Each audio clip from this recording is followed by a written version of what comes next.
Next, we will transition to environmental permitting. It's all yours, too.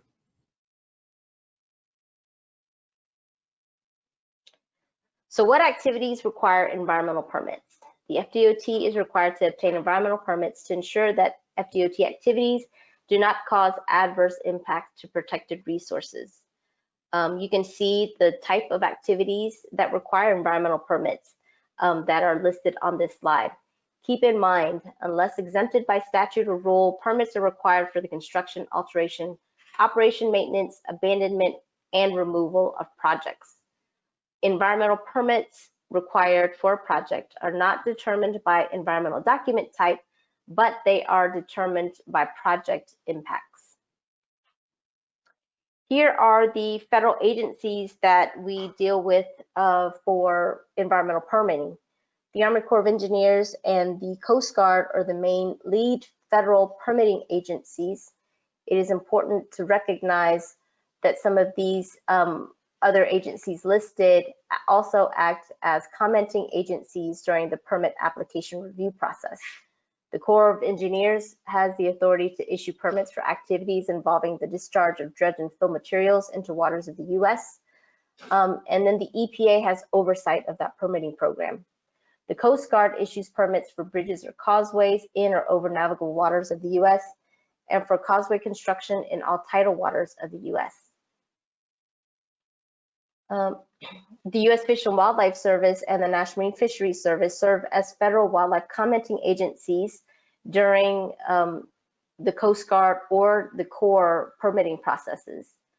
In those scenarios, and we won't talk about it, we don't have time to talk about it here today, they can also act as lead permitting agencies for those projects that do not have a federal nexus, and for those circumstances, we will follow the Section 10 permitting under the Endangered Species Act.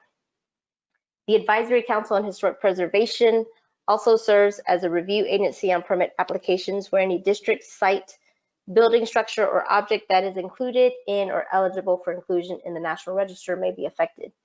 As Matt mentioned earlier, the day-to-day responsibilities for project reviews are carried out by the State Historic Preservation Officer or the Tribal Historic Preservation Officer for the Seminole Tribe if you have projects that occur on Seminole tribal lands.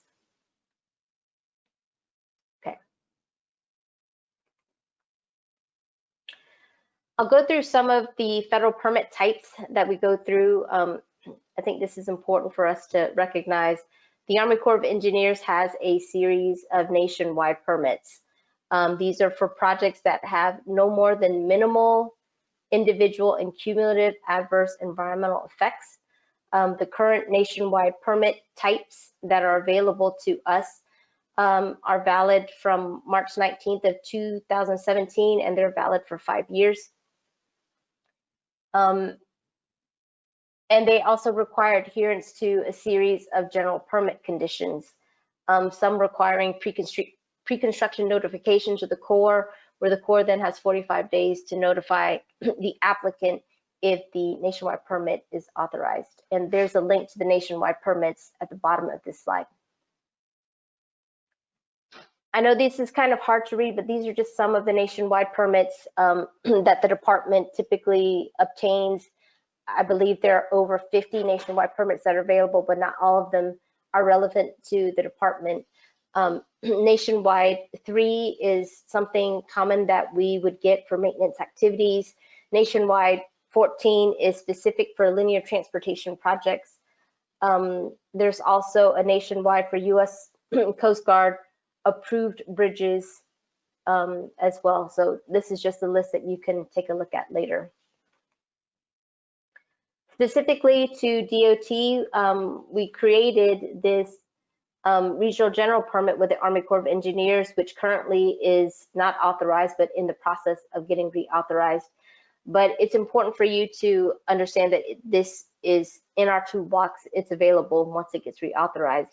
And it can be used for projects that have a PD&E study, includes capacity projects, but not new alignments, up to 5 acres of non-tidal wetland impacts per mile, up to 50 acres, And then the new addition to SAJ 92 is the allowance of impacts to tidal waters if they are under the limits of the Jacksonville Biological Opinion programmatic agreement between the Army Corps of Engineers and National Marine Fisheries.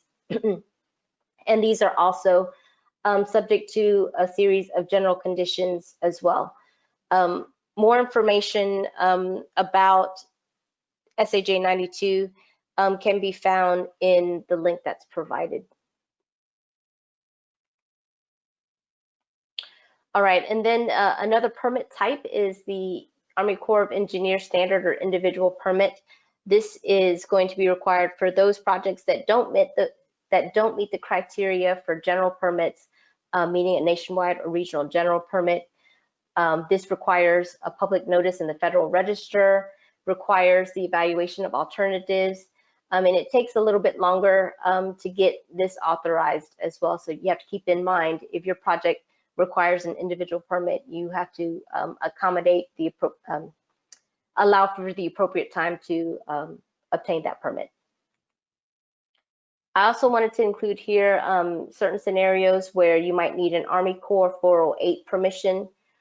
Section 408 provides that the Army Corps may grant permission for another party to alter a civil works project upon determination that the alteration proposed will not be injurious to the public interest and will not impair the usefulness of civil works projects.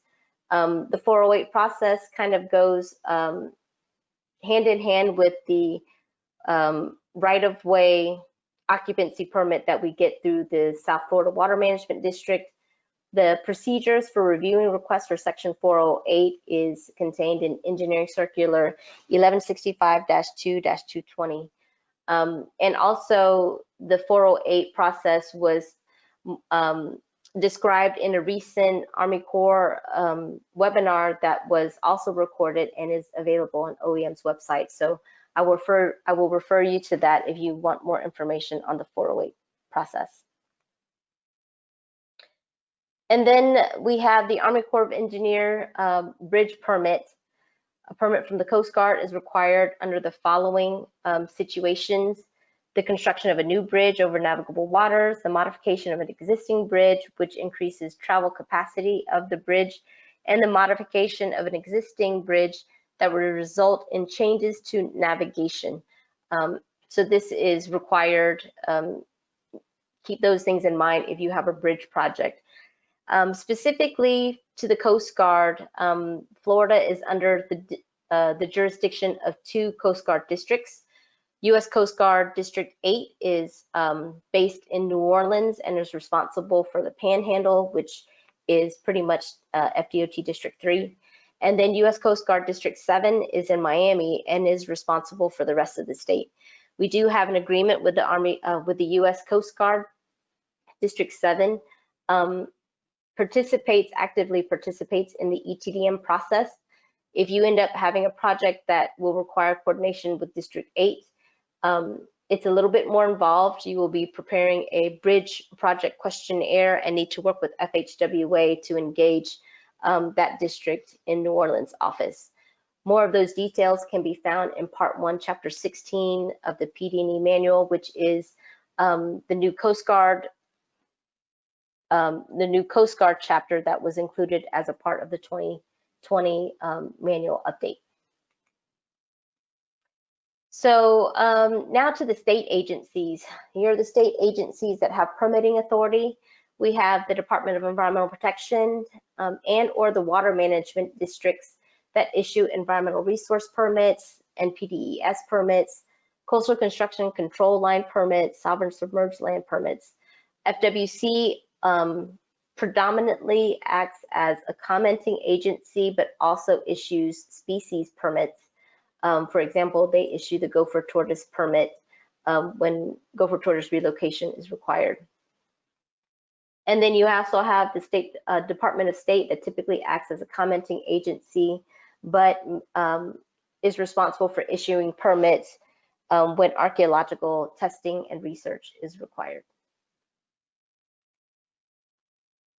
Here are just some of the state permits, and I just mentioned them earlier, so I won't spend too much time, but the ERP, submerged lands permits, right-of-way occupancy. So these are just some of the permits that we get from the state agencies.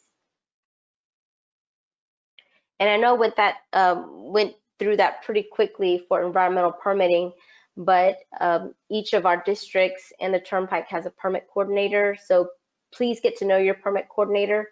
Anne-Marie Hammond and her team, both Fred and Tiffany, have a lot of knowledge and experience with environmental permitting.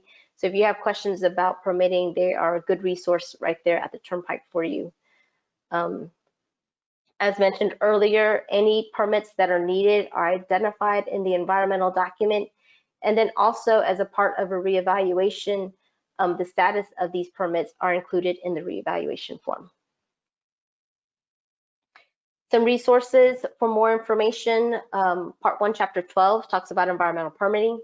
As I mentioned before, Part 2, Chapter 16 talks about the Coast Guard.